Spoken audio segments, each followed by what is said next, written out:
So, what if I told you that going to work every day in a typical public school is actually doing the exact same kind of biological and physiological damage to the human body as working in a high trauma environment, like, say, an emergency room? I mean, it sounds like a massive exaggeration, right? But when you actually look at the cardiovascular data, the chronic cortisol levels, and the sheer rate of autonomic nervous system collapse. It's actually real. Yeah, the physiological profile of a veteran classroom teacher right now is terrifyingly similar to that of a first responder. And that completely shatters the cultural myth we have about this profession, doesn't it? I mean, if you are listening to this right now, you need to hear this. Absolutely. Because whether you're, a parent dropping your kids off at the bus stop, or maybe a professional manager trying to understand how organizational burnout actually breaks people down. Or just a deeply curious learner. Right. Someone who just wants to know why the foundational systems of our society are cracking. You need to hear this deep dive. Because we always picture the noble educator, right? The hero in the cardigan. Exactly. Driven by pure, unshakable passion, just single-handedly changing lives in a bustling classroom. We are culturally conditioned to view teaching as this calling. A sacred duty. Yeah, where your inherent resilience is supposed to act as an invisible shield against literally any amount of stress. And we love that narrative because, well, it absolves us of responsibility. If teaching is a calling, then the reward is the work itself, Right, you don't need money or support. You have passion. Exactly. We like to believe that sheer willpower and a love for children are renewable resources that can just indefinitely power the people running our educational institutions. But I'm guessing the data says otherwise. Oh, completely. The overwhelming consensus from the fresh 2024 and 2025 workforce data we are diving into today, it just completely dismantles that romantic view. Wow. Yeah, we are looking at a professional landscape in a state of outright clinical collapse. And that is our mission for this deep dive. We are going to explore the structural, mechanical erosion of the education system. We've got a lot to cover.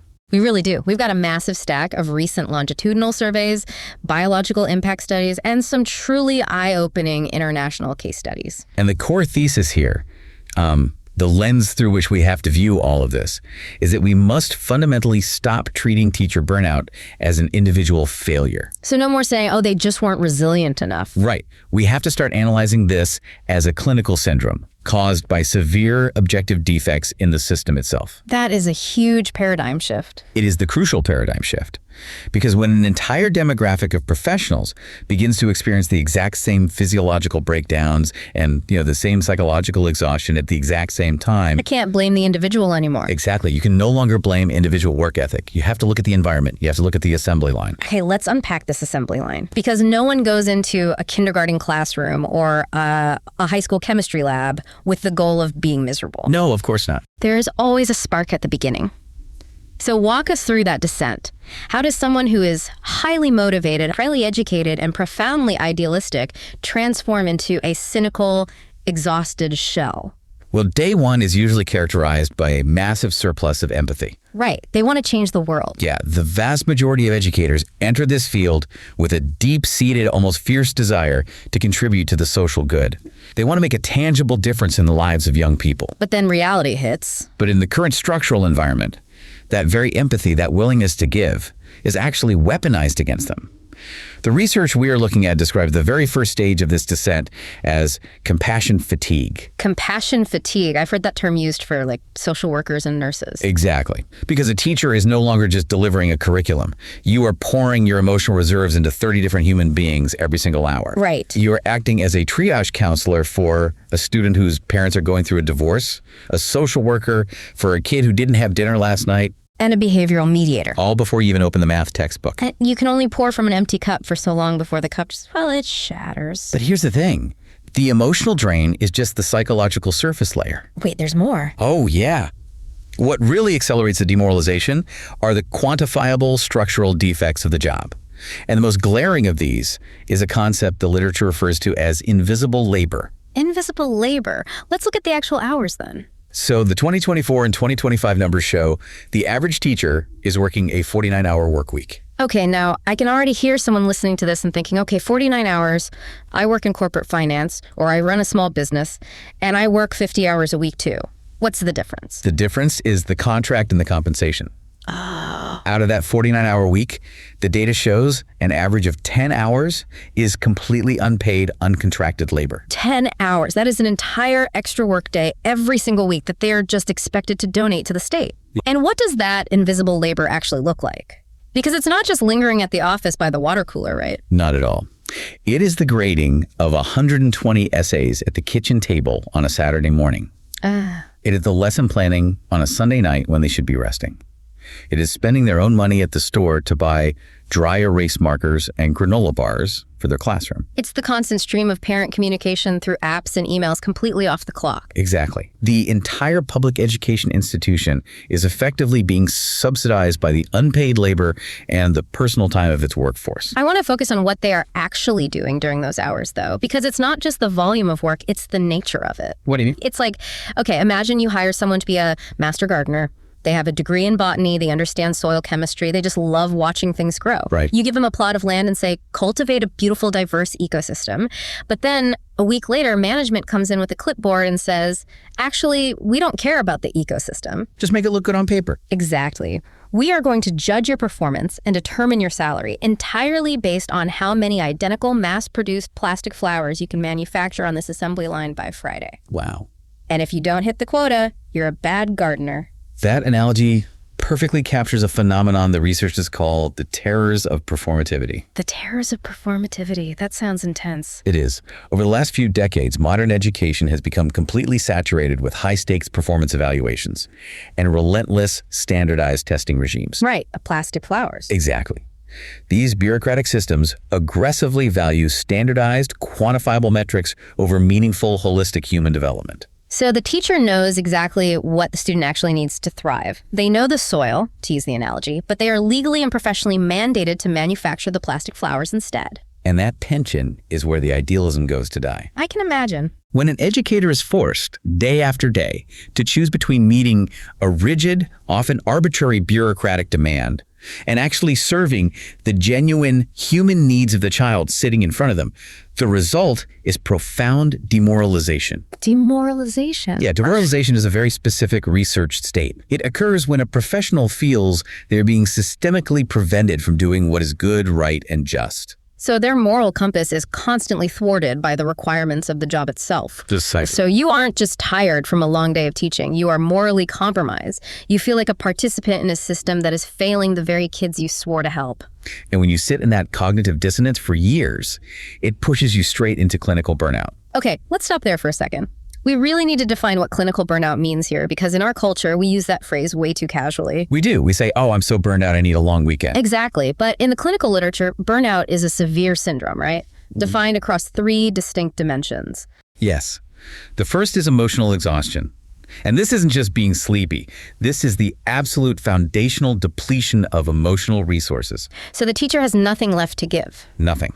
It results in a chronic fatigue that no amount of sleep can fix. Because their battery isn't just empty, the battery itself is degraded. It won't hold a charge anymore. That's a great way to put it. Yeah. Which brings us to the second dimension, depersonalization. Depersonalization. What does that look like in a teacher? It usually manifests as an intense, biting cynicism. And it's vital to understand that this cynicism is actually a biological and psychological defense mechanism. Protect what little energy they have left. Right. To survive, the educator subconsciously begins to distance themselves emotionally from the environment. They start viewing their students not as individual, complex children with unique needs, but as burdens. Or as numbers on a spreadsheet. Or simply as active sources of stress to be managed. Wow, that is incredibly dark. To go from seeing a child as a mind to be nurtured to seeing them as an obstacle or a threat to your own sanity. It is a tragic shift, and it leads directly to the third clinical dimension. Reduced personal accomplishment. Which is what? This is a crushing, internalized belief that one's efforts are entirely futile. You see this even in highly experienced, award-winning teachers. They just give up. They look at the broken system, they look at their own emotional exhaustion, they look at their cynical reactions to their students, and they conclude, I am a failure, I am not making a difference, and I never will. It is the complete unwinding of a professional identity. You lose your empathy, you lose your energy, and you lose your belief in your own competence. It's devastating. But here is where the data gets even more alarming. This bureaucratic machine is clearly grinding everyone down, but it is not an equal opportunity grinder. It's not. The burden is falling much heavier on specific demographics, right? Who is bearing the heaviest burden? To really grasp the inequity of this, we have to look at the comparative metrics, what researchers are calling the stress gap. The stress gap. Yeah. If you take a wide sample of the general adult workforce in the U.S., people working in tech, finance, retail, corporate management, about 33% report experiencing frequent job-related stress. About 1 in 3, which sounds honestly pretty normal for modern adult life. Right. But then you look at education. A staggering 62% of K-12 educators report frequent, intense job stress. Nearly double the national average. Nearly double. In higher education faculty, it's 56%. And the most chilling statistic from the recent data, 60% of all K-12 educators in the country currently meet the clinical criteria for that three-dimensional burnout we just discussed. Wait, 60%? More than half of the people in the building are clinically depleted. More than half. And this is where we have to talk about the biological cost of care. Because this level of chronic, inescapable stress doesn't just stay in your head. Exactly. It physically attacks the body. The research details severe somatic symptoms resulting from prolonged autonomic nervous system activation. Let's translate that for a second. Autonomic nervous system activation. Are we talking about the body being stuck in fight or flight mode permanently? That's exactly it. Your sympathetic nervous system is designed to flood your body with cortisol and adrenaline when you're being chased by a bear. Right, to keep you alive. But it's meant to last for 10 minutes. But when you are in a state of constant performative terror, constantly managing behavioral crises, and constantly worried about unpaid bills, your brain perceives the classroom as the bear. Your engine is just redlining in first gear for 9 hours a day, 5 days a week. Yes. So what does that actually do to the human body over, say, a 5-year period? The physical manifestations are severe. The data tracks incredibly high rates of severe insomnia, chronic high blood pressure, persistent tension headaches, And an alarming spike in gastrointestinal issues like ulcers, right? Yes, there's even a direct correlation to cardiovascular disease linked specifically to this occupational environment. The job is quite literally breaking their hearts. So it's a biological crisis. But you mentioned earlier that the impact is intersectional. It is. How does gender play into who bears the brunt of this biological toll? Well, the disproportionate impact on female educators is massive. And we have to remember that female teachers make up the vast majority of the K-12 workforce. Right. What do the numbers say? According to the recent polling, 74% of female teachers report feeling overwhelmed often or extremely often. Compare that to 49% of their male counterparts. That is a 25-point gap. Why is there such a massive difference between two people working in the exact same building? The researchers point to two compounding factors. First is the societal care burden. The care burden. Yeah, because teaching is viewed as a nurturing profession, and because society holds deep-seated gender biases, there is an implicit expectation that female teachers will naturally take on more of the emotional labor. They're expected to be the mother figures. Exactly. The counselors, the ones who stay late to comfort a crying student. It is an unspoken, heavy expectation that male teachers are often just not subjected to in the same way. So they're culturally assigned extra invisible labor. Yes. And the second factor is a harsh structural reality. Let me guess, money. Always. The data clearly shows that female teachers report lower base pay than male teachers on average across the system, despite working comparable hours and carrying that heavier emotional load. So let me get this straight. Society expects them to care more deeply, work just as many hours, manage more emotional crises, and then the system pays them less for the privilege. That's what the data shows. That alone is a recipe for a breakdown. But the demographic data doesn't stop at gender. The racial disparities in the 2025 State of the American Teacher Survey are even more alarming. They indicate a structural hemorrhage of diverse talent. A hemorrhage? Yeah. When the survey measured turnover intentions, meaning the percentage of teachers who were actively planning to quit the profession, the numbers were deeply divided by race. Break those down for us. For white teachers, the turnover intention sits at 14%, which is still high, but manageable. But for Hispanic and Latino teachers, it jumps to 23%. And for Black teachers, it reaches a staggering 28%. Nearly a third of Black educators are actively trying to leave the profession. What is driving that specific massive spike? It can't just be the generalized stress of the classroom if their exit rate is double that of their white peers. It is a compounding intersectional pressure. One of the reports we look at breaks down a very specific financial stressor. Black educators report earning an average of $4,400 less annually in base pay compared to their white peers. Wait, $4,400 less a year. Why? Are they in different districts? Often, yes. And that is the second layer of the compound pressure.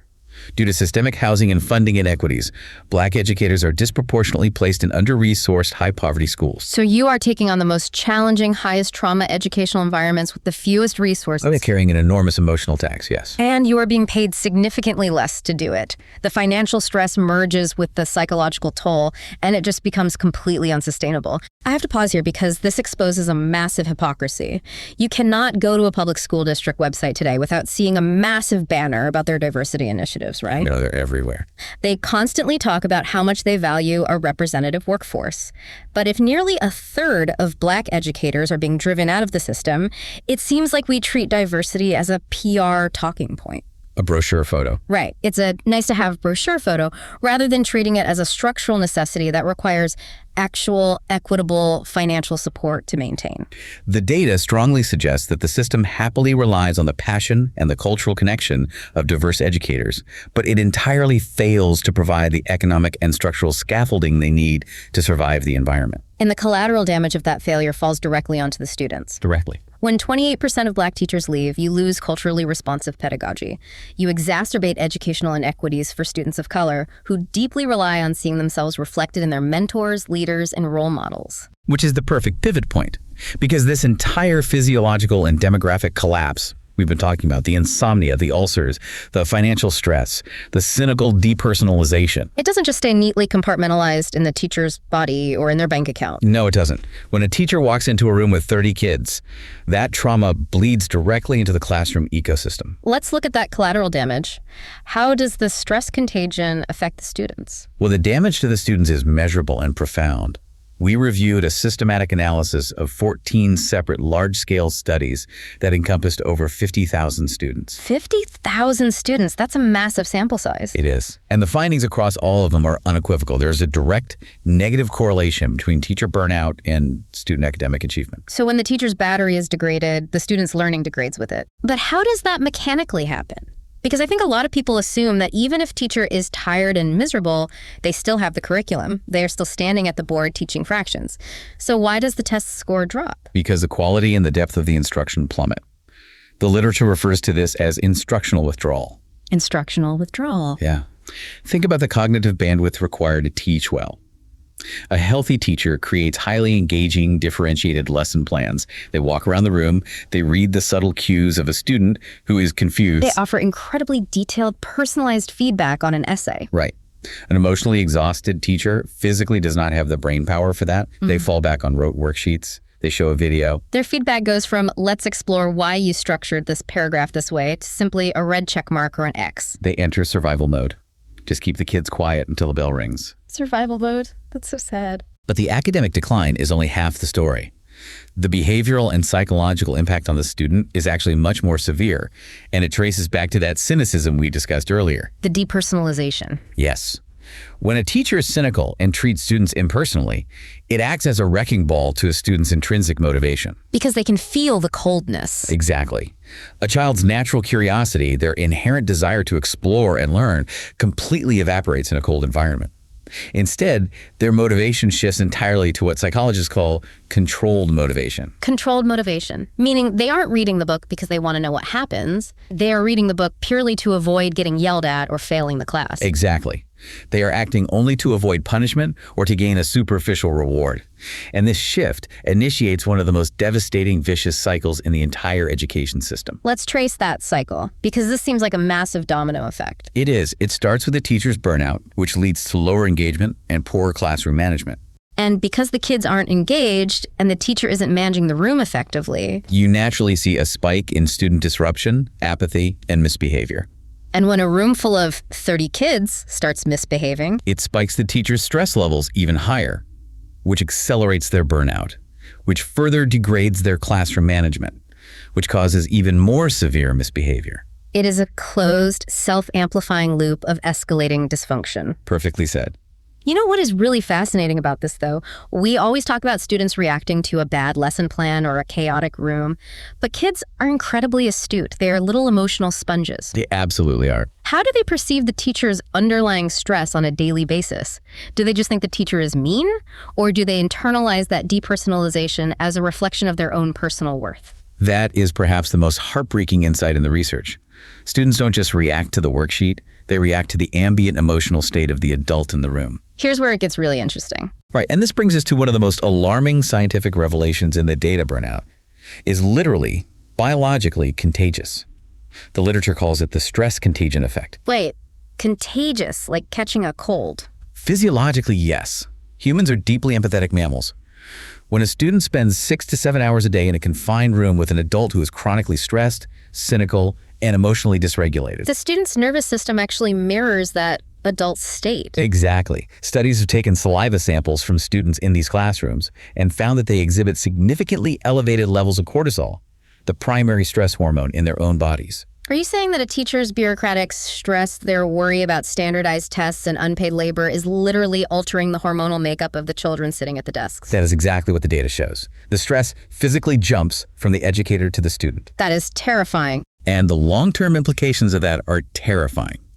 We know from pediatric neurology that prolonged exposure to high levels of cortisol in children fundamentally impairs cognitive function, disrupts emotional regulation, and alters long-term brain development. So a burned-out teacher creates an invisible climate of ambient anxiety, and the students absorb it into their bloodstream.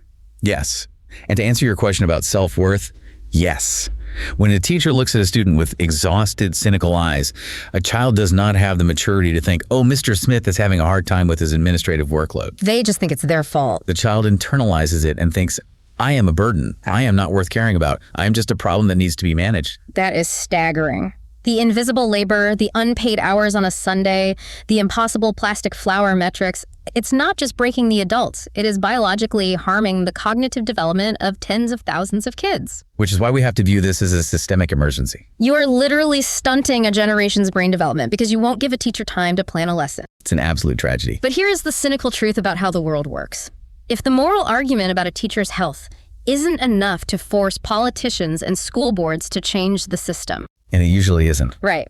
And if the biological argument about a child's brain development isn't enough to force a change, usually, a massive bleeding financial ledger will finally get someone's attention. Money talks. So let's look at the hidden bill. What is the financial cost of burning through human beings at this rate? The financial decay is astronomical. Nationwide, the estimated cost of teacher turnover, meaning just the mechanical act of teachers quitting, processing their exit, and trying to recruit, hire, and train their replacements, is $8 billion annually. $8 billion every single year, just to replace people who quit because the job made them sick. Yes, and the reports we reviewed break down those costs so we can see exactly how that $8 billion is accumulated at the local level. Let's look at Table 4. Walk us through it. The cost to replace a single departing teacher varies based on the size and complexity of the district. For a small rural or suburban district one with under 10,000 students, it costs about $11,860 per departing teacher. Okay, almost 12 grand. In a medium-sized district, that number rises to $16,450. And in a large, complex urban district, the cost to replace just one single teacher skyrockets to $24,930. Nearly $25,000 for one person. What goes into that? Is that just HR paperwork? It's HR processing. It's paying for nationwide recruiting campaigns. It's the time spent by principals interviewing dozens of candidates instead of supporting their current staff. Background checks, onboarding. Right, and the intensive mentoring required for a brand new, inexperienced hire to get them up to speed. Let's ground this in a real-world scenario so we can feel the weight of that math. Let's say you have a large urban district. They employ 1,000 teachers. What does this turnover rate actually look like for their annual budget? It is a financial hemorrhage. If that 1,000 teacher urban district experiences a very typical 15% annual turnover rate, which is actually conservative in many cities right now, they're losing 150 teachers every single year. And it's roughly $25,000 per replacement. That specific district is bleeding nearly $4 million annually just to maintain the exact same workforce. They aren't improving, they are just treading water. Wow. If you compound that over a 5-year period, that district has lost $20 million in pure lost capital. $20 million. Just pause and imagine what $20 million could do for the students in that one district. It's mind-boggling. That is funding for entirely new state-of-the-art facilities. That is buying a laptop for every kid. That is hiring a fleet of specialized mental health counselors. That is paying the veteran teachers a salary that actually keeps them there. Well, instead, that $20 million is just vanishing into the administrative void of recruitment and HR triage. It reminds me of a business that is constantly liquidating its core assets, selling off its expensive machinery, just to pay the utility bills to keep the lights on for one more month. It's a fundamentally doomed business model. You cannot ever grow or innovate if you're spending all your revenue just trying to plug the holes in the hull of a sinking ship. And those holes get exponentially more expensive to plug if a teacher hits their breaking point and leaves in the middle of the academic year. Mid-year exits. Yes. The data highlights a severe mid-year exit penalty. Because it's an emergency, right? Exactly. When a vacancy occurs in October or February, the district is desperate. They often have to hire long-term substitutes or emergency certified personnel at much higher retroactive premium rates. Oh, much higher. The data shows this adds a 20% premium cost to the already inflated vacancy budget. And beyond the sheer financial penalty, a mid-year exit has to be absolutely devastating for the kids in that room. You finally get to know your teacher, you establish your routine, and suddenly they are just gone. It is widely considered the most damaging form of turnover. The data shows that a single mid-year exit results in a quantifiable loss of between 32 and 72 instructional days for the students in that classroom. 72 days. That is over a third of the entire school year. Just completely vaporized, lost to the chaos of transition, behavior resets, and instability. But here is a nuance that the financial ledgers often miss. Even if a teacher finishes the year, packs up their desk in June, and leaves cleanly, there is a massive hidden cost to the school that goes far beyond the $25,000 replacement fee. You're talking about the erosion of institutional memory. Exactly. What happens when half the adults in a building are constantly cycling in and out? You are touching on severe sociological damage. We have to remember that a school is not just a building where facts are dispensed. It is a highly complex, interconnected social organization. Institutional memory is the accumulated shared knowledge of a specific community. It's knowing that Jimmy's mom works the night shift, so you shouldn't call her at 10 a.m. Right. It's knowing that Sarah needs a very specific type of quiet encouragement to read out loud. It's the veteran teacher who knows how to de-escalate a fight between two specific families. It's the school grandmother or school grandfather who holds the whole ecosystem together. And when they finally burn out and walk out the door, all of that localized, deeply human knowledge just vanishes. Exactly. The new teacher, no matter how passionate or highly trained they are, simply does not have that data. And longitudinal studies show that in schools with severe chronic turnover, which the data defines as losing between 47% and 88% of their entire staff over a 4-year period. Wait, 88% of the staff turning over in 4 years? That's not a school, that's a bus terminal. People are just passing through. And in those environments, the social networks within the school are entirely severed. Trust completely fragments. The remaining veteran teachers lose their support systems. And crucially, this cycle creates what researchers call an inequity of experience. Yes, the inequity of experience. What does that mean practically for the kids? High turnover schools are forced, by sheer desperation, to rely on a disproportionately high number of novice first-year teachers. Now, these new teachers are usually wonderfully enthusiastic, but they simply lack the refined, battle-tested expertise of a 15-year veteran. And because high turnover is most prevalent in high-poverty, under-resourced schools. This dynamic practically guarantees that the most vulnerable students in our society are consistently, year after year, taught by the least experienced workforce. So the kids who need the absolute most expertise are getting the absolute least. Okay, so we have an $8 billion hole in the boat.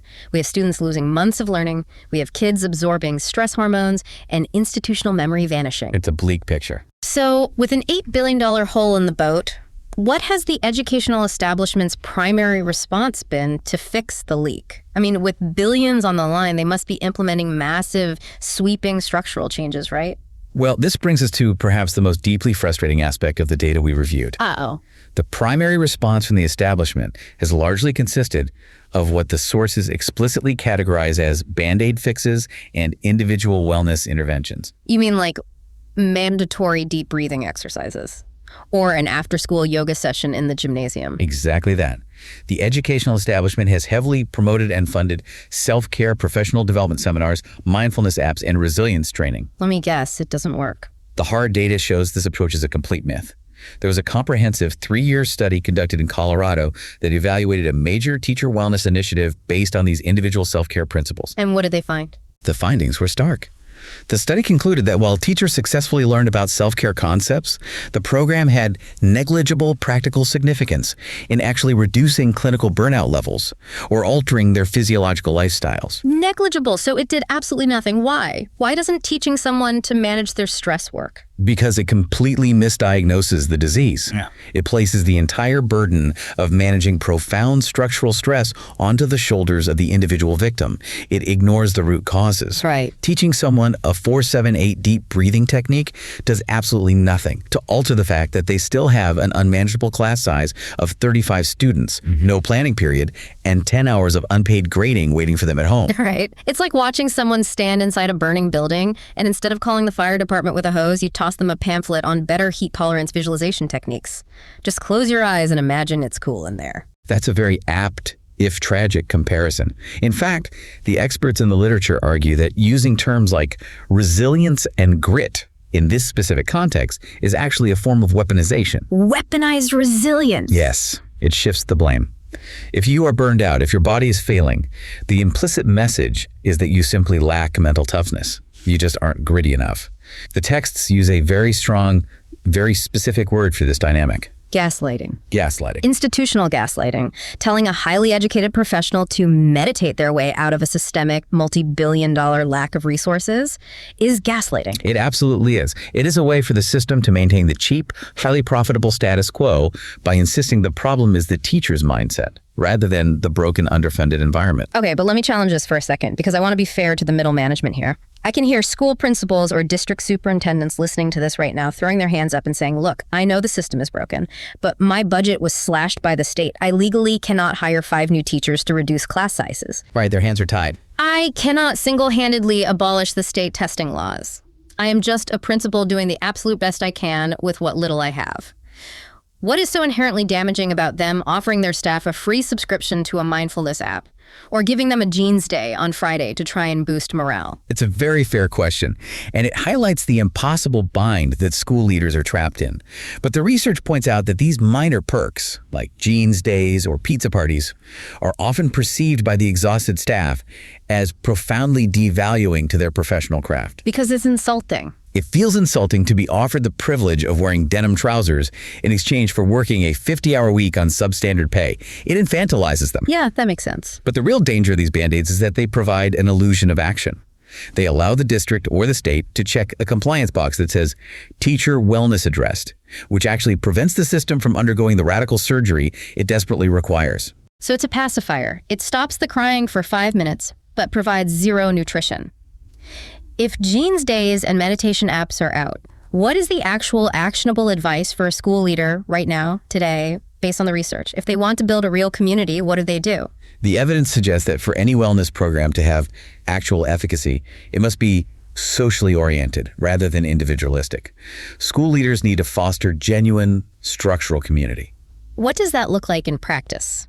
This means you don't tell teachers to do self-care on their own time. You structure the master schedule to allow teachers time to actually collaborate, debrief, and support each other during contracted paid hours. So you give them the gift of time. Yes. And it requires a radical shift in administrative support. The administration must operate with the primary goal of taking things off the teacher's plate rather than adding new initiatives to it. Be a shield, basically. Exactly. If a new policy doesn't directly support instruction, the administration shields the teachers from it.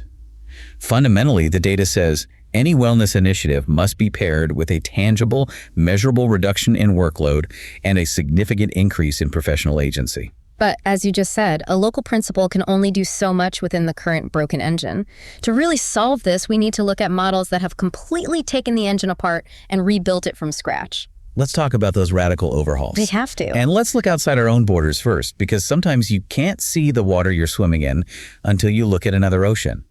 What can we learn from a place that approaches education entirely differently? Well, the international case studies heavily highlight the Finnish educational system as a prime structural alternative. Finland, right. Now, to be clear, teachers in Finland still experience stress teaching is a deeply demanding, human-centric job anywhere on the globe. But their system is meticulously designed to mitigate the primary drivers of burnout that we see in the U.S. And what's the biggest difference? The most glaring, undeniable contrast is the sheer workload. Let's hear the numbers. We established earlier that the U.S. teacher is working a 49-hour total week, with about 27 of those hours spent in direct, active instructional classroom time performing in front of students. What is Finland doing?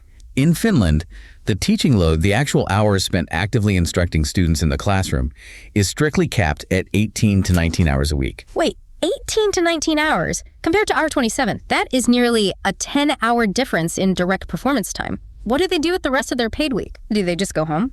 No, they're working full-time. But that lighter instructional load allows Finnish teachers to spend nearly half of their paid working week on professional collaboration, deep, rigorous lesson planning, assessing student work, and peer reflection. Wow. Their invisible labor is made visible. It is built into the schedule and it's fully compensated. So they are actually given the time to do the job well on the clock instead of stealing time from their own families on a Sunday. Precisely. And perhaps even more importantly, the Finnish system operates on a foundational bedrock of high professional trust. Trust, that's a novel concept. There are no high-stakes, state-mandated standardized tests. There are no punitive school inspections from bureaucrats. The national curriculum is a broad guide, not an overly prescriptive script. And they treat them like professionals. Teachers in Finland are highly trained, requiring master's degrees, and as a result, they are viewed with the same societal status and respect as doctors and lawyers. They are granted full professional autonomy to design their own assessments based on the actual kids in their room. And the contrast with the United States on that front is just heartbreaking. The data here shows that currently only 25% of American teachers feel that society values their work. 1 in 4. 1 in 4. That's a 10 percentage point drop since just 2018. We do not treat them like doctors or lawyers diagnosing complex cognitive needs. We treat them like low-level compliance officers on an assembly line. It's a fundamental lack of respect. But okay. Skeptics will say Finland is a small, relatively homogenous country. It's a different culture, different scale. We can't just copy-paste Finland into Chicago or Texas. Are there any radical models being tested right here in the United States that actually work? Yes, there are. There's a highly compelling radical initiative currently expanding out of Arizona State University called the Next Education Workforce, or the New W model. The New W model. This is an attempt to entirely dismantle the foundational architecture of the American school, which they call the egg crate classroom model. The egg crate model, like a carton of eggs. Exactly. Think about how a school is built. Long hallways with square rooms on each side. The traditional paradigm is one teacher in one room, isolated from their peers, solely responsible for 30 kids. Every teacher is in their own little compartment in the egg crate. The New W model shatters that. It replaces the isolated teacher with a highly collaborative, dynamic, team-based approach. Paint a picture of what that actually looks like on a Tuesday morning. Instead of one teacher handling 30 kids alone, a team of, say, 4 teachers shares a much larger combined roster of 120 students across multiple, flexible, interconnected learning spaces. Okay, that sounds like chaos. How does putting 120 kids and 4 teachers together actually reduce burnout? Doesn't that just make it louder? It sounds chaotic until you realize it functions much more like a high-functioning medical ward. Oh, interesting. In a hospital, you don't have one doctor trying to do intake, surgery, billing, and post-op care all at once. The New W model distributes the burden. It legally mandates dedicated, shared team planning time. It differentiates roles based on expertise. Give me an example of the differentiated roles. So within that team of 4, one teacher who is an absolute master at direct theatrical instruction might deliver the core lesson to 60 kids. While they do that, another teacher who excels at one-on-one intervention is in a quiet room with 5 kids who are struggling. Another teacher is managing a project-based learning group. So you are leveraging specific expertise instead of forcing everyone to be a master of everything at all times. Exactly. And the data from the over 150 schools currently implementing this new WO model shows remarkably lower turnover rates and significantly higher job satisfaction. Because it completely removes that crushing all-or-nothing pressure that destroys isolated teachers. Yes. If you are a teacher having a bad day or you are struggling to reach a specific student who keeps acting out, you aren't alone on an island anymore. Your team is right there with you. You can tag team? You can say, hey, I'm not connecting with Jimmy today. Can you take him in your small group? It provides built-in structural resilience. That makes so much sense. It treats the adults like a professional team. Now let's look at the broader state-level policy levers. And as we dive into these legislative and union actions, we are looking at what the research says is being tested and what the outcomes are to understand the mechanics of reform. Right. Strictly looking at the data points. So looking at the data, what are the legislative building blocks of reform currently in play? The legislative pathways in 2024 and 2025 show a sharp pivot away from resilience training and a heavy focus on deep structural support. For instance, the data highlights a very aggressive, multi-pronged approach currently being legislated in Minnesota. What are they doing in Minnesota? Their agenda attacks the root causes simultaneously. It includes raising starting teacher wages to a minimum of $60,000 annually across the board. But crucially, it also pushes for a $25 an hour minimum wage for hourly school workers, people like paraprofessionals, cafeteria staff, and bus drivers. Which is vital, because if the bus driver quits because they can't afford rent, the kids don't get to school and the whole system collapses anyway. Exactly. But what about retention? Because paying a brand new 22-year-old teacher $60,000 is a great start, but how do you keep the 45-year-old veteran who has been there 20 years, holds all that institutional memory, but is completely exhausted? That's where their proposed pension reform comes in.